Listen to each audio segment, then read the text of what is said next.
Hello friends, तर म्हटलं आता लेकरांना काहीतरी सरप्राईज द्यायचं आहे स्कूलमधून आल्यानंतर. तर म्हटलं तिथं काहीतरी नवीन काय करावं, तर मी यांच्यासाठी नानखटाई करायला घेतलेली आहे.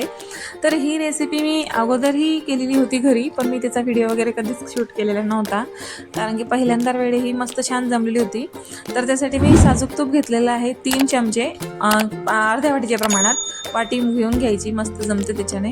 नंतर साखर घेतलेली आहे अर्धी वाटी, मिक्सरमध्ये बारीक करून पिठी साखर चांगली फिटवून घ्यायची, त्याला एकजीव करायचा, त्याचा एकदम असं मिश्रण मलाई टाईप झालेलं पाहिजे.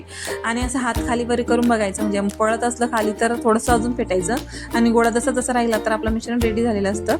नंतर त्याच्यामध्ये 1 वाटी गव्हाचं पीठ घेतलेलं आहे. गव्हाचं पीठ किंवा मैदा आपण वापरू शकतो, पण मी गव्हाचा जास्त प्रमाण वापर करत असते. मैदा वगैरे मी पोरांना जास्त खाऊ देत नाही. आणि नंतर त्याच्यामध्ये अर्धी वाटी रवा आणि अर्धी वाटी बेसन घेतलेलं आहे, तेही मी चाळून घेतलेलं. नंतर त्यातच मी थोडासा बेकिंग पावडर घेतलेली आहे, बेकिंग सोडा मी त्याच्यामध्येच टाकलेला होता, ते घेतलं आणि तेही चांगल्या प्रकारे मिक्स करून घेतलेलं आहे. जसं आपण गोळा करतो ना रेडी, तर गोळा करून घ्यायचा, मिश्रण एकदम एकजीव करायचं. फक्त कणिकच्या गोळ्यासारखा नाही करायचं, त्याला सुटसुटीत ठेवायचा, असा मस्त मऊसूद होतो त्याच्याने. नंतर असा गोळा करून झाला ना की आपले छोटे छोटे बॉल करायचे आणि त्याला मस्त असं दाब करून घ्यायचा हाताने आणि आपल्या चमच्याच्या साहित्याने थोडीशी डिझाईन करून घ्यायची, आपल्याला जशी आवडेल तशी.